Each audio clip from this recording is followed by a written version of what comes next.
நண்பர்களே வணக்கம். நம் வீட்டில் அன்றாடம் பயன்படுத்தும் துடைப்பம் வெறும் குப்பையை கூட்டும் கருவி மட்டுமல்ல, அது மகாலட்சுமியின் அம்சமாக ஆன்மீகத்தில் கருதப்படுகிறது. துடைப்பத்தை நாம் எப்படி பயன்படுத்துகிறோம், எங்கே வைக்கிறோம் என்பதைப் பொறுத்தே நம் வீட்டின் செல்வ நிலையும் அமையும். துடைப்பத்தை பயன்படுத்தும்போது நாம் தெரியாமல் செய்யும் 4 தவறுகளைப் பற்றி இந்த வீடியோவில் விரிவாக பார்ப்போம். முதலில் நாம் கவனிக்க வேண்டியது நேரம்.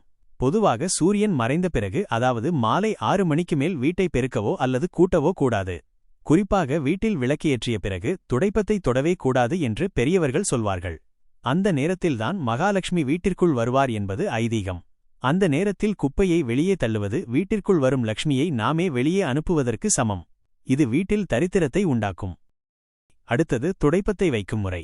நம்மில் பலரும் துடைப்பத்தை சுவற்றில் சாய்த்து நிற்க வைப்போம். ஆனால் அது மிகப்பெரிய தவறு. துடைப்பத்தை எப்போதும் தரையில் படுக்க வைத்துதான் வைக்க வேண்டும். துடைப்பத்தை நிற்க வைத்தால் வீட்டில் அனாவசியமான சண்டைகள் வரும் மற்றும் கடன் தொல்லைகள் பெருகும் என்று சொல்லப்படுகிறது.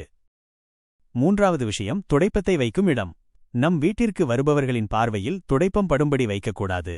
இது எதிர்மறை ஆற்றலை ஈர்க்கும். துடைப்பத்தை எப்போதும் கதவுக்குப் பின்னாலோ அல்லது யாருடைய பார்வைக்கும் படாத ஒரு மறைவான இடத்திலோ வைப்பதுதான் சிறந்தது. இப்படி மறைத்து வைப்பதுதான் வீட்டில் பணவரவை அதிகரிக்கச் செய்யும். கடைசியாக, புதிய துடைப்பம் வாங்கும் நாட்கள். செவ்வாய் மற்றும் வெள்ளிக்கிழமைகளில் புதிய துடைப்பம் வாங்குவதை கண்டிப்பாக தவிர்க்க வேண்டும்.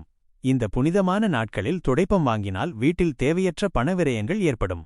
சனிக்கிழமை அல்லது மற்ற நாட்களில் வாங்குவது சிறந்தது.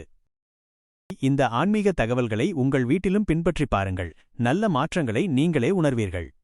இதேபோன்ற பயனுள்ள மற்றும் சுவாரஸ்யமான தகவல்களை தொடர்ந்து தெரிந்து கொள்ள நம்ம சேனலை மறக்காம சப்ஸ்கிரைப் பண்ணி அந்த பெல் பட்டனை கிளிக் பண்ணுங்க. இந்த தகவல் உங்க நண்பர்களுக்கும் பயனுள்ளதா இருக்கும்னு நினைச்சீங்கன்னா அவங்களுக்கும் இந்த வீடியோவை ஷேர் பண்ணுங்க.